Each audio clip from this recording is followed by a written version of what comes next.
La Mecque du football mondial. Ça a fait déjà combien d'années? 14, 15 ans. C'est le rendez-vous incontournable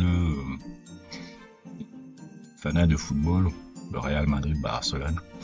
Je dois vous avouer que bon, moi, du côté même foot, je regarde très peu de football maintenant.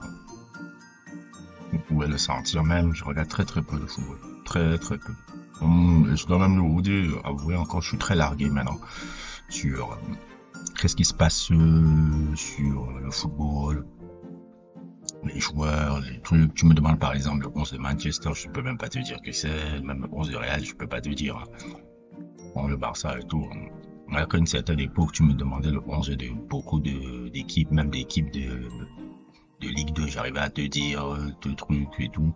Là, on va dire vraiment la passion est passée à autre chose, parce que comme vous le savez tous, de moins en moins, je suis moins en moins passionné par le football que je vois aujourd'hui.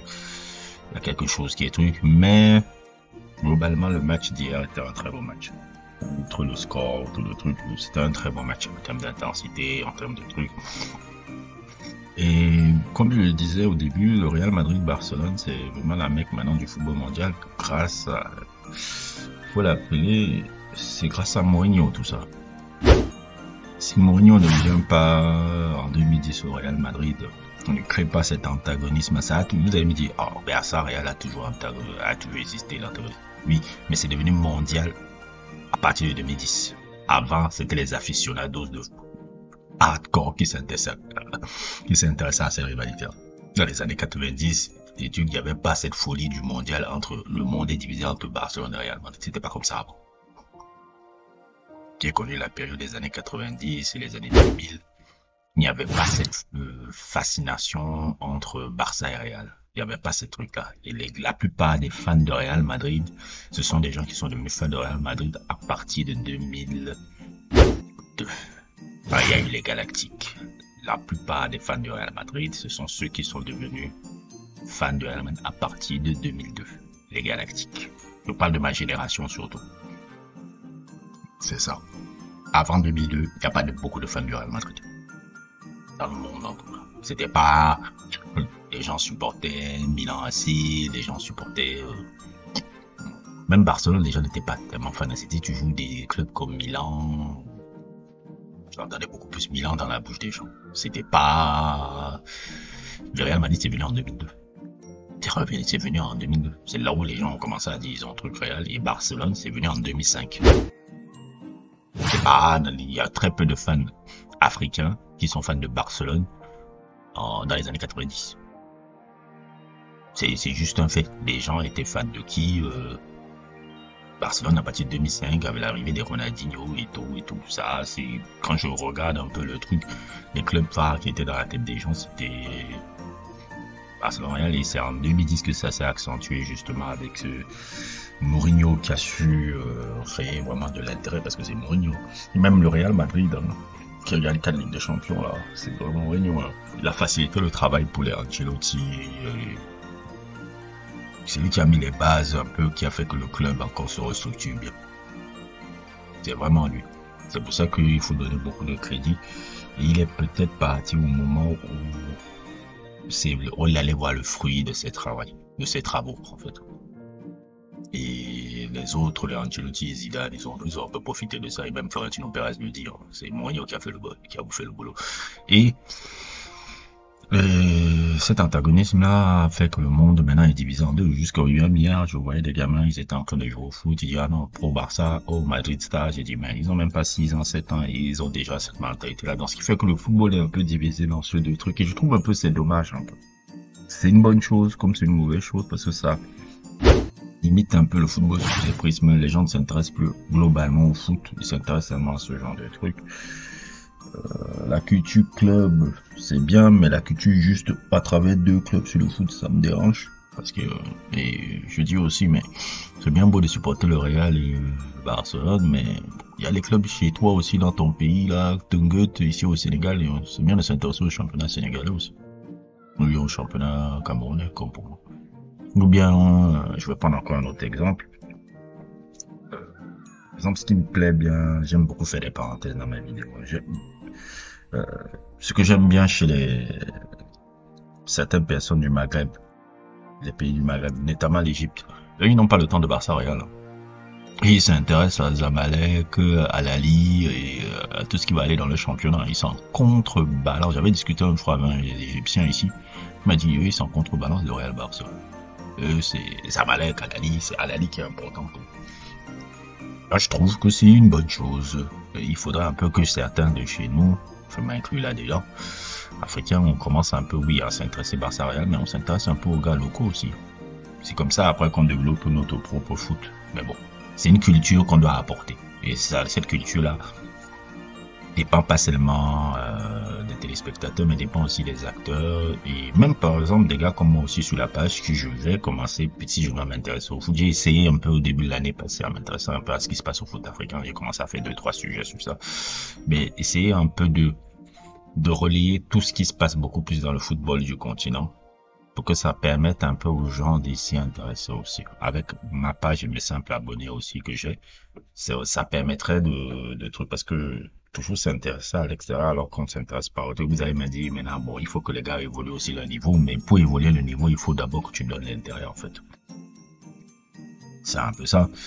Et voilà, Real Barça est devenu un rendez-vous incontournable et ce match, bon, ce match est fini sur un score logique, mais qui montre aussi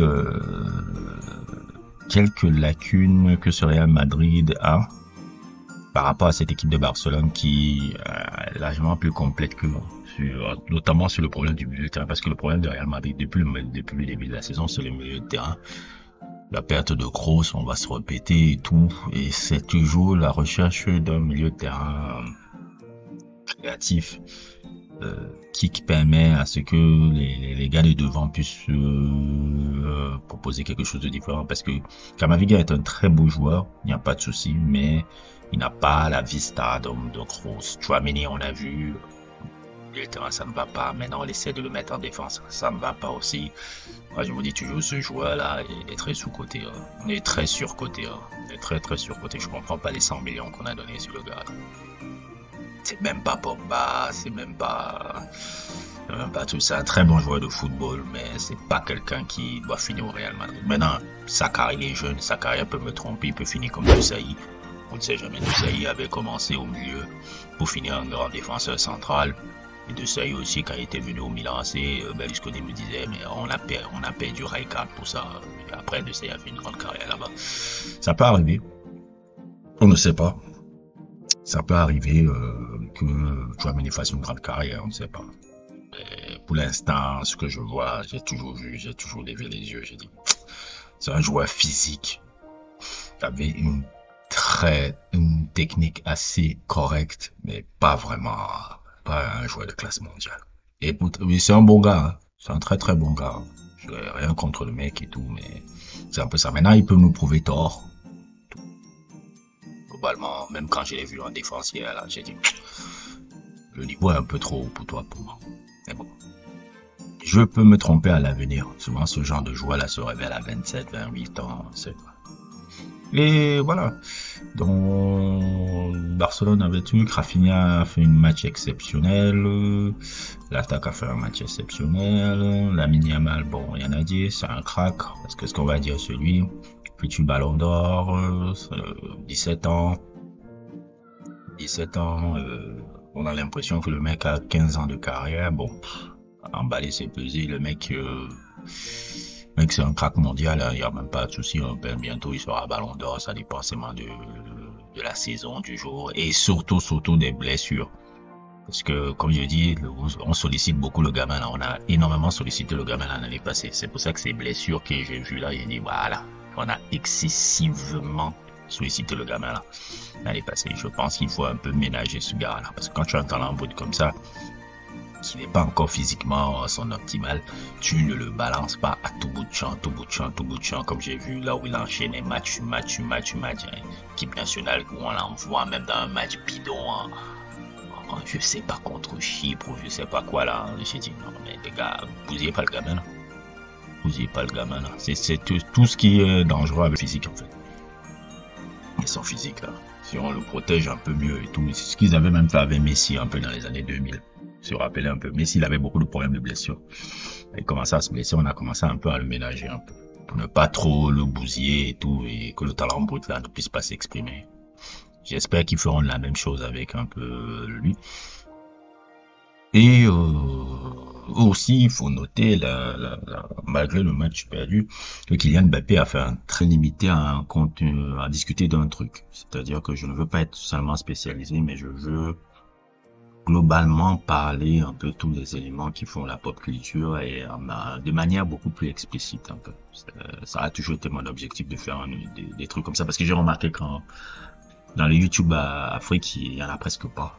Donc, pourquoi ne pas être le premier à créer ça? Merci à tous. N'hésitez pas à liker, n'hésitez pas à vous abonner et à plus pour d'autres aventures.